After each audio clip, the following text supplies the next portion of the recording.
Se sube al colectivo Seba Magallanes. Un espacio para pensar el cine, charlar, viajar en el tiempo, hacernos preguntas e intentar analizar qué nos quieren decir las películas dentro y fuera de la pantalla y cómo dialogan con la actualidad. Bienvenidos, bienvenidas. Cine en el colectivo. De hoy. Nuevamente otro jueves que tengo, la oportunidad de poder escuchar esta columna del día de hoy de cine y series. Y en este caso me encuentro con Seba Magallanes, así que le doy la bienvenida. Seba, ¿cómo estás? ¿Cómo estás, Rebe? Otra vez, me encanta, buenísimo, gracias por la bienvenida. Bien, gracias a vos también por traernos todos los jueves una columna distinta. Que el tema de hoy también es muy interesante. Ya puedo comentar un poquito de qué se trata. Obvio. Vamos a hablar en relación del cine y las escuelas. Sí, vamos a hablar de cine y escuelas y vamos a recorrer 4 películas que abarcan una gran parte, como veníamos anticipando en las diferentes columnas, que es un poco la idea, recorrer la historia del cine. Y estas películas hacen un recorrido hasta los últimos años. Vamos a hablar de Los 400 golpes de François Truffaut, que es una película de 1959 y que además de tener contexto de escuela, es bandera de lo que se llama la nueva ola francesa o la Nouvelle Vague. Vamos a hablar también de Carrie, ¿no? Una película de mis preferidas que me encanta, de Brian De Palma, 1976, basada en la novela de Stephen King. Vamos a hablar de Mentes Peligrosas, que es una peli de los años 90, que muchos conocerán quizás el tema de Coolio, Paradise Gangsta o Gangsta Paradise, no me acuerdo bien cómo era el tema, que es súper conocido y que esta película también nos sitúa en contextos áulicos. Y por último vamos a hablar de Sala de Profesores, que es una peli alemana del 2023, también muy interesante y que, al igual que todas estas películas, postulan que dentro de este tipo de lugares, que uno los toma como tan cotidiano, como tal del día a día, pueden darse un montón de situaciones que son pequeños universos para esos protagonistas, ¿sí? Así que un poco esa era la idea, abordar estas 4 películas que me parece que están muy interesantes. ¿No viste ninguna? No. Bien, perfecto. No, fuera de aire comenté que no he visto ninguna. Sí, la de Carrie, pero no la versión que vemos hoy, que es la original, podríamos decir. Claro, es la original, la primera, la de Brian De Palma. Y si querés empezamos a repasarlas. Dale. La primera, como te digo, se llama Los 400 golpes. Es una película de François Truffaut. Es una película francesa de 1959. Como te digo, es una de las películas bandera de lo que se llama la nueva ola francesa o la Nouvelle Vague, que básicamente es un movimiento cinematográfico que tiene diferentes referentes. Uno de ellos es Truffaut, otro es Godard, no sé, Agnès Varda, Chabrol y varios más, que lo que hacían era filmar películas saliéndose un poco de las estructuras ya establecidas del cine más industrial, donde todo tenía que ver con una estructura vinculada a un guión o a ciertos técnicas o ciertos dogmas de una realización audiovisual. Entonces ellos vienen, fin de los años 60, que vienen, aparte, son del staff de una revista de crítica que se llamaba Cahiers du Cinéma. Y esa revista, además de tener estos críticos, era como muy punzante, ¿no? En cada cosa que decían. Y ellos, con toda esa teoría y con todo ese amor y esa cinefilia, empezaron a armar este movimiento cinematográfico que postulaba esto, ¿no? Películas donde los guiones sean moldeables, donde la figura del autor esté más vinculada al director y no tanto al guionista. Se empezó a hablar también de cine de autor. Esta película de Los 400 golpes es la primera de François Truffaut, estoy trabado con Truffaut hoy. Y lo que postula es esto: un niño llamado Antoine en una escuela le va muy complicado porque su maestro es muy estricto, es muy severo con él, castigos físicos inclusive, y lo que hace un poco Antoine es irse de la escuela básicamente y empezar a vivir una vida más vinculada a lo delictivo, ¿no? A robar pequeñas cosas, a hacer cosas que están por fuera de la ley, y ahí empieza a descubrir el lado B de esta vida, que por un lado está en su casa, que es una crianza con unos padres que medio ahí no le dan mucha bola, el tipo duerme en una camita en el cuarto, adelante de la casa, en la escuela le va todo mal, y en la calle empieza a encontrar un poco esta escapatoria que el sistema educativo no lo pudo contener, no lo pudo agarrar, no lo pudo controlar. Entonces lo que cuenta esta película, casi en tono documental, es un poco qué es lo que pasa con estos niños, ¿no? Que quedan totalmente excluidos. ¿Por qué? Porque no se adaptan a un sistema educativo, porque las formas de educar de los docentes no terminan adaptándose también a ciertas necesidades de cada uno de los alumnos. Entonces, una película que ya empieza a hablar sobre este tema en Europa y de una manera súper liviana, ¿no? Porque de hecho, como te decía, el guión de esta película también empieza a transformarse sobre la marcha de la realización. Es una película que en su momento la rompió en Cannes, Truffaut ganó mejor director, la película fue un éxito, y también en este tipo de películas empezamos a ver una necesidad de hablar por fuera de lo establecido, ¿no? De contar problemas y de pararnos frente a lo que uno cree que está todo bien o es todo estructurado de una manera muy diferente. Bien, perfecto. Es también medio, será como una crítica por ahí a la escuela o a la educación, en ese sentido, decir, bueno, por ahí uno de los pilares fundamentales que también tienen los niños, esto de educarse, de poder sociabilizar, lo encontró en otro lado y no en la escuela. Sí, no, y además, no solo que lo encuentra el personaje, el protagonista, sino que además su director, Truffaut, empieza también a experimentar, como de la misma manera que experimenta Antoine en la película, viendo de qué manera va a poder abrirse camino en la vida. Truffaut como director también empieza a experimentar con esta película de qué manera va a empezar a abrir su cine como parte de su obra, ¿no? Como mojón de su obra. Si bien él era un crítico muy reconocido del momento. Mira, era crítico también, además de director. Claro, por eso te decía, los referentes de la nueva ola francesa, de la Nouvelle Vague, eran casi todos críticos que venían de esta revista Cahiers du Cinéma. Estaba Truffaut, Godard, Chabrol, todos tipos que salen de esta revista medio escritores, medio pseudo periodistas, medio críticos, pero con una mirada muy, muy, muy específica del cine, y que muchos lo recuerdan por eso, pero sus carreras, por ejemplo, son también en el caso de Truffaut mucho más amplia haciendo películas que lo que fue crítico. Creo que fue crítico 5 o 6 años y la carrera como cineasta duró casi 20. Bien, claro, mucha trayectoria. Sí, la verdad que sí. Es una película que es en blanco y negro, está de simple acceso, la pueden buscar. Es una película que para verla, obviamente si vos la ves sin ningún tipo de contexto, quizás te puede llegar a aburrir, porque obviamente en el año 2025 viene una película en 1959, en blanco y negro, francesa, uno dice, che, esto es un embole. Pero la verdad que es una gran película, es una obra maestra y está bueno verla con este contexto, ¿no? Un poco por qué es importante esta película, qué significa esta película en la historia del cine, quién es François Truffaut, leer un poquito, como hablamos siempre, abrís un poquito Google y encontrás el contexto de la película, que es una muy interesante, y además tiene una musicalización que es espectacular, porque todo el tiempo nos mete en esa Francia, nos mete en ese contexto de escuelas, de barrios, inclusive en medio de los suburbios. La verdad que es una película espectacular que también te hace chocar mucho con la realidad y con la actualidad, porque hay cosas que pasaban ahí que hoy siguen pasando, ¿no? Dentro de las escuelas, esta falta de interés muchas veces por los alumnos, o doy un contenido en la clase, me voy y no me importa nada más, y bueno, también tiene que ver con todo un problema también más grande. Entonces esta película también empieza a acompañar ese tipo de reclamos y, como vos decís, también una crítica a un sistema que deja excluido a ciertos alumnos. Bien, perfecto. Buena película ahí como para analizar. Es más, no sé si para pasar el rato, sino como para prestarle atención. No, estas son películas para sentarte y verlas, ¿sí? Tenés que verlas y prestarle atención, porque también el ritmo que tiene, cómo te cuenta las cosas, la forma y las decisiones estéticas que tienen, son para prestarle atención y para respetarla también. Entonces no puedes estar haciéndote una pizza y lo que sea y mirándola. Mientras mirás. Haces la pizza, te sentás con la pizza y mirás la película y la disfrutás. Igual esto con un vino queda mucho mejor. Un vino de esa película es el plan espectacular. De 1959 viajamos a 1976. Otra película que es un clásico del cine de terror, que es una película que está dirigida por Brian De Palma, para muchos el discípulo directo de Alfred Hitchcock, un tipo que manejaba el suspenso, que manejaba la puesta en escena, las decisiones estéticas de una manera magistral. Estoy hablando de la película Carrie, una película que está basada en la novela de Stephen King, en la primera novela de Stephen King. Yo recién te contaba que un poco cuando King escribe esta novela, no le había gustado, la tira y su mujer, Tabitha King, se la rescata y le dice, no, para, vamos por acá, y empiezan a trabajar sobre la película y terminó siendo un éxito. Increíble. Tiene varias secuelas, la película, que yo creo que vos viste una de esas secuelas.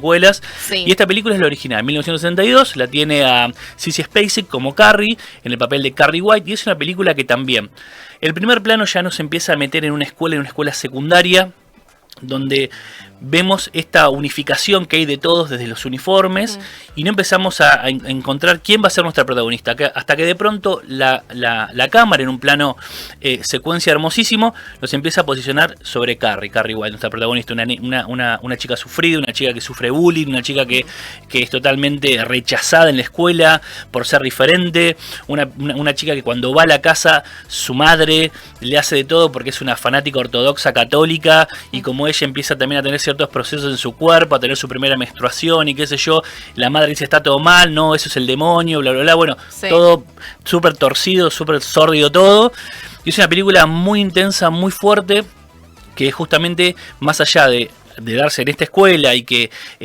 sus docentes y sus compañeros muchas veces la dejan de lado, la película también se enfoca y tiene una mirada muy profunda en la parte del bullying, ¿no? En algo que quizás no estaba etiquetado en ese momento, que no se hablaba de bullying como tal, quizás hablaba de, no sé, del rechazo o de las cargadas o qué sé yo, pero es bullying, un acoso sistemático, que la película lo plantea ya en mitad de los años 70 y lo plantea ya como un problema muy fuerte que puede despertar lo peor de esa víctima, ¿no? Que esta película tiene un desenlace icónico que, bueno, voy a spoilear un poco porque la película es re vieja y está bueno que le spoilemos, que es el baile de graduación donde a ella la bañan en sangre.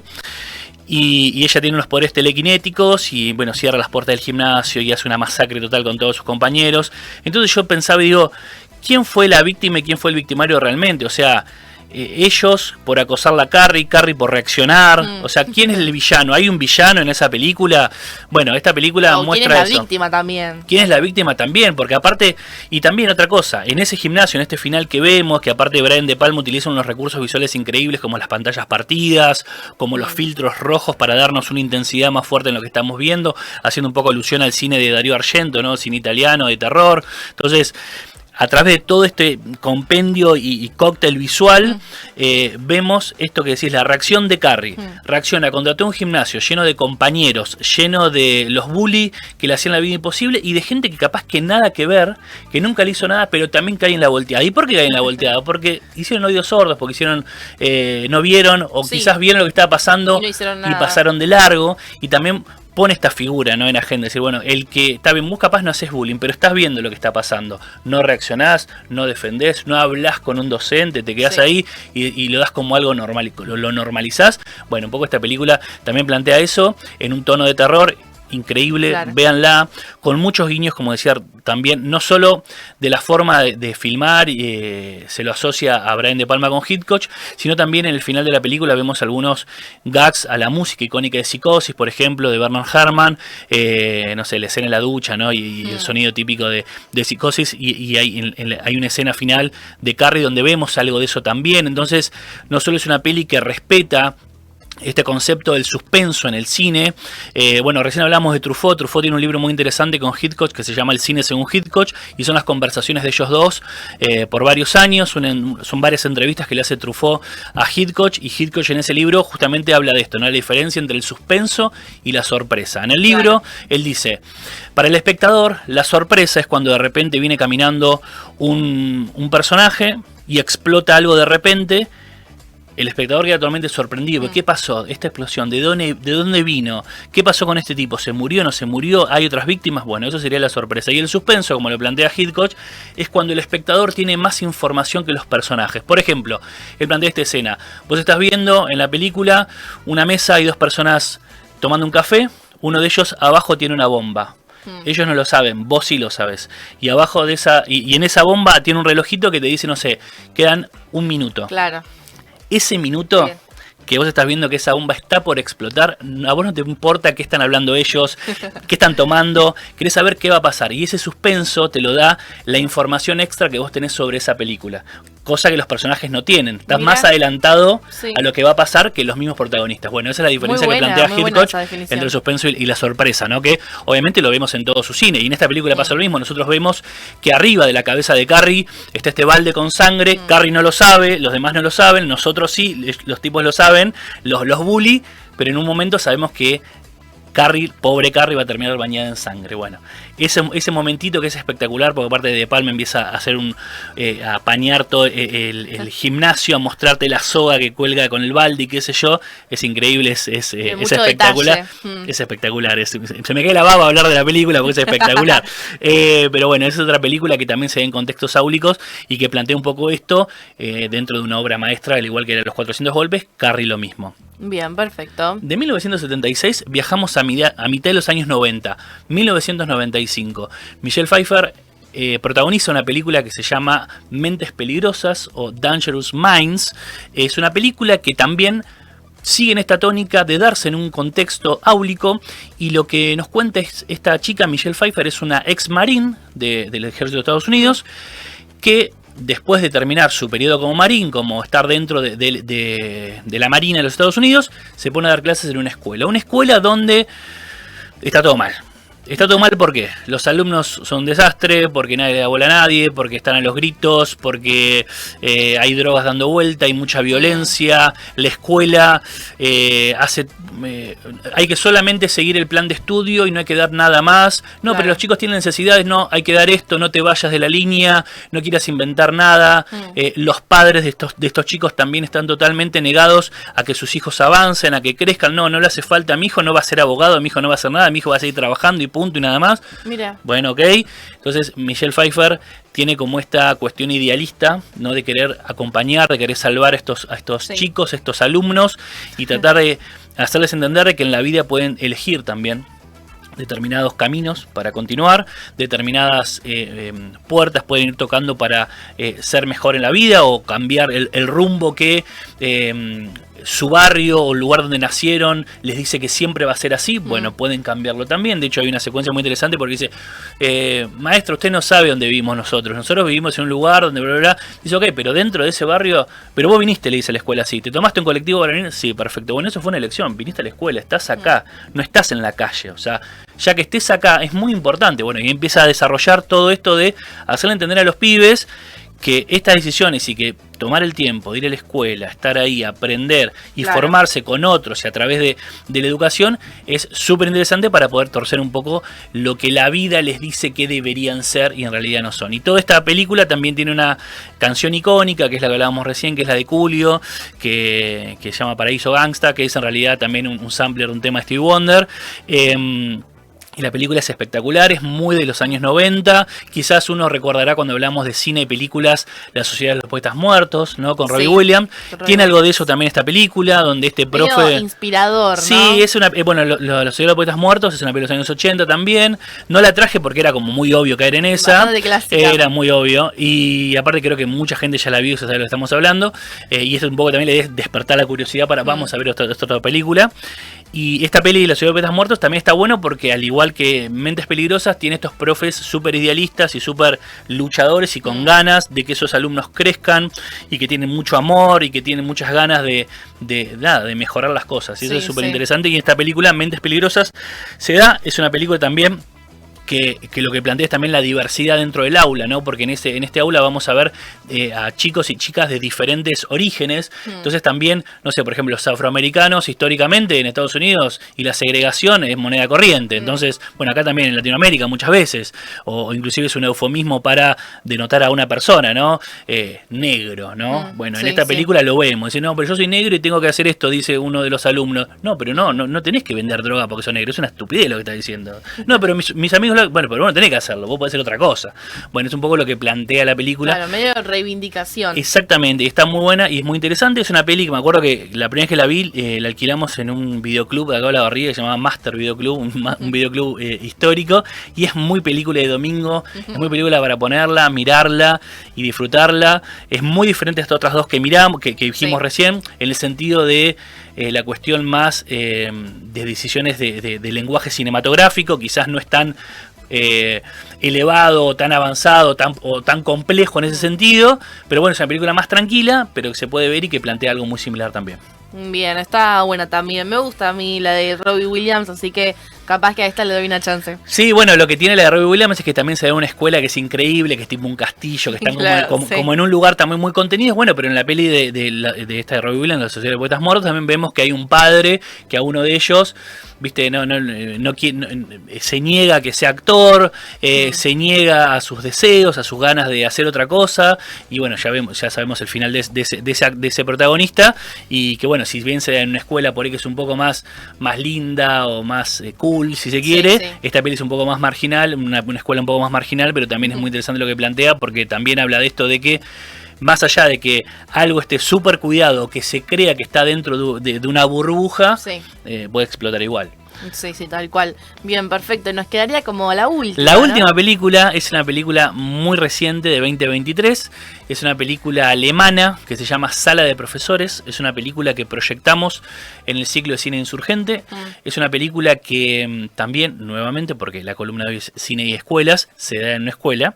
Y lo que plantea es lo que pasa con un curso de unos niños. Hasta ahora veníamos hablando de escuelas donde los alumnos eran un poco más grandes, excepto los 400 golpes, que por ahí Antoine era un poco más chico, pero en este caso son un poco más chicos todavía. En la escuela empieza a haber una serie de robos, ¿sí? Robo de objetos, de cositas. Lo único que hay es un registro de una webcam que filma justo el momento donde se ve una mano que se mete sobre un saco y se lleva algo. No se le ve la cara de quién está robando, no se sabe si es un docente, si es un alumno, quién es. Y siempre en estas escuelas hay una docente que dice, bueno, yo quiero saber quién es y voy a defender a mis alumnos en el caso de que haya sido uno de ellos. Bueno, ¿por qué lo hizo? ¿Qué es lo que está pasando? Bueno, todo este sistema educativo empieza a apuntar contra el eslabón quizás más estereotipado, quizás más frágil si se quiere en términos de lo lineal, que es un niño indio en una escuela alemana, ¿no? Un inmigrante. Bueno, ok.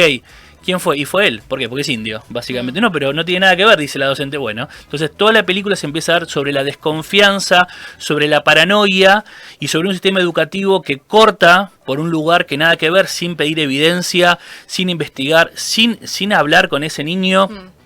Y donde todo este infierno que se empieza a dar en este metraje se da dentro de una escuela, un lugar que es súper cotidiano, un lugar donde uno podría pensar también, como hablamos recién, que están las cosas súper controladas. Claro. No, y es un universo infernal donde la paranoia, la desconfianza, la falta de respeto, las fallas a un sistema educativo que quiere plantarse como primer mundo, pero en realidad sigue fallando y sigue teniendo una mentalidad totalmente cavernícola. Bueno, nada, una película que es súper interesante. También lo que hizo esta peli es sacudir un poco a la escena en ese momento. Esto fue año 2023, no hace mucho, fue hace 2 años, de Europa, donde las películas no mostraban quizás lo que pasaba dentro de este tipo de lugares, ¿no? Las escuelas, quizás las historias se daban en otros contextos o en lugares donde por ahí los adultos no tenían otro tipo de protagonismo, y esta peli un poco abre esta olla, destapa esta olla, y dice, bueno, también está pasando esto en las escuelas de Europa, año 2023, deberíamos saberlo, debería ser súper obvio, pero bueno, parece que no, porque se siguen sorprendiendo con lo que estamos diciendo. Bueno, vamos a decirlo nuevamente y remarcarlo, el sistema educativo en Europa no es perfecto, es obsoleto, tiene sus fallas. Bueno, esta película postula eso. Y es súper interesante también porque vamos a encontrarnos una película primero en un idioma que para muchos va a ser muy extraño, porque quizás uno está acostumbrado a ver películas en español o en inglés o a lo sumo, no sé, en francés, pero en alemán es un tipo de idioma y una forma, una fonética que es más difícil de aceptarle, y cuando entras en ese código auditivo es espectacular, porque te metes en ese mood y la verdad que es una peli increíble. Así que bueno, esas fueron las 4 películas para hablar un poco de cine y escuelas, que me parece que también es una temática que está súper interesante, y hay un montón de otros, quizás quedaron un montón afuera que no hablamos hoy, y hay otras películas también que hacen mucho foco en las universidades, cine y universidad, y quizás en algún momento vamos a hablar de eso. Bien. Pero vamos a arrancar con cine y escuelas. Bien, me gusta porque pasamos además por muchos géneros, muchos estilos también, y bueno, pasamos también por primaria, secundaria y demás, como para ver también qué es lo que está pasando. Sí, no, y aparte son películas que, como te digo, las 2 primeras son muy importantes en la historia del cine porque representan momentos históricos muy fuertes.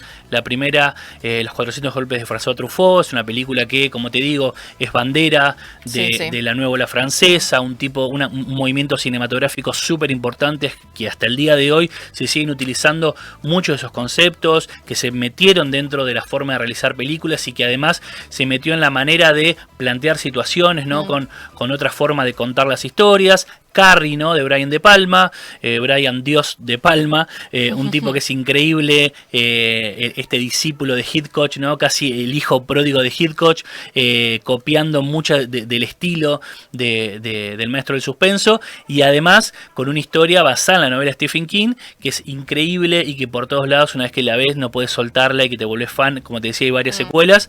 A mí me gusta la original, la mejor para mí es esa. Yo igual la primera que vi de Carrie es la del 2012, porque era chico, por una cuestión etaria. Vi esa primero y después cuando vi la original dije, no, pero pará, está mucho mejor, vamos por esta. Y después hablamos Mentes Peligrosas, Dangerous Minds, una película de los años 90, mitad de los años 90, con Michelle Pfeiffer, también muy interesante. También nos muestra una realidad que muchas veces conocemos de Estados Unidos, pero que verla nuevamente te sigue impactando, y es sorprendente cómo uno dice, bueno, che, esto es un cliché constante, y no, y una vez más lo vemos y otra vez este problema y bla, bla, bla, y sigue pasando hasta el día de hoy. Y por último cerramos con Sala de Profesores, una película alemana, muy interesante también, que tiene una docente que intenta defender a un niño acusado injustamente por un robo. Bien, perfecto. Ya le cuesta a veces a mí también cuando veo algunas, sobre todo las películas nazis, agarrarle como al coso alemán, es como que todo el tiempo están enojados, parece, como que no le podés seguir el ritmo. Sí, porque es muy cerrado. Tienen por ahí palabras o expresiones que son muy cerradas, entonces... Y le debe pasar a ellos mismos con nosotros, ¿no? Con el español, que nosotros somos unos cancheros y capaz que no se escucha en alemán y dice que estos tipos que están hablando, no se entiende nada de lo que están diciendo. Claro. Bueno, nada, en fin, sí, pero es interesante también darse el momento de ver películas en su idioma original. Hace poco salió un estudio donde el 72% de los usuarios de plataformas preferían ver contenido doblado, ¿no? Yo también soy uno de ellos, no lo voy a negar, muchas veces lo hago porque capaz estoy haciendo otra cosa en el momento, y bueno, pero recomiendo también, y está bueno ver esas películas que a uno lo marcan o que lo van a marcar o que creen que lo van a marcar en su idioma original, para tener toda esta experiencia entera, ¿no? Porque ciertos modismos o ciertas formas de expresar cambian el idioma original, que en el doblaje pierde cierto sentido, pierde cierto impacto, pierde cierta temperatura vocal, ¿no? Sí, tal cual. Y bueno, de esta forma ya vamos cerrando este día de hoy, así que te dejo si querés para cerrar una última, que me gusta el bonus. Sí, dos cositas rápidas. La primera, le mando un saludo grande a Fede Benzi, que estrenó su primera película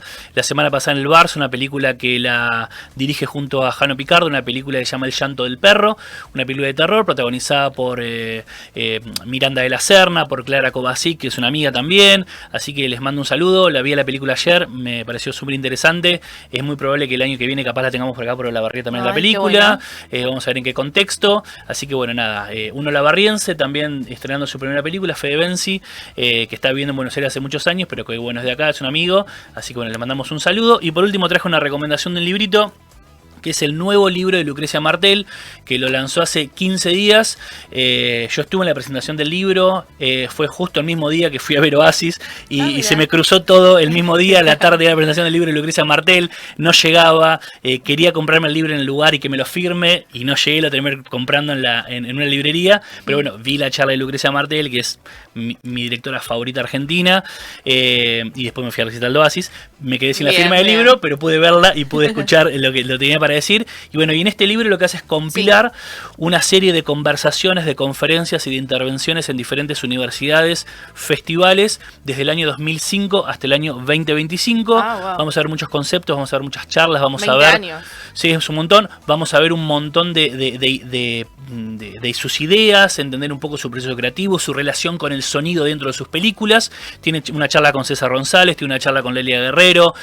Nada, es un librito súper interesante. Un destino común, Lucrecia Martel, intervenciones públicas y conversaciones. Lo súper recomiendo. Mirá, el lunes me llegó, ya lo estoy casi liquidando. Es un librazo que también, si tienen ganas de meterse o conocen el cine de Lucrecia Martel o tienen ganas de meterse, se lo súper recomiendo. Nada, está divino para entrarle. Bien, perfecto. Muchísimas recomendaciones entonces para aquellos que están del otro lado y que quieren, bueno, meterse y conocer un poquito más también de la historia del cine y bueno, y su relación con hoy, justo el tema de escuela. Así que te agradecemos muchísimo, Seba, por traernos este tema el día de hoy y bueno, por venir con esta columna que nos encanta. Bueno, muchas gracias, Rebe, y nos vemos la próxima. Dale.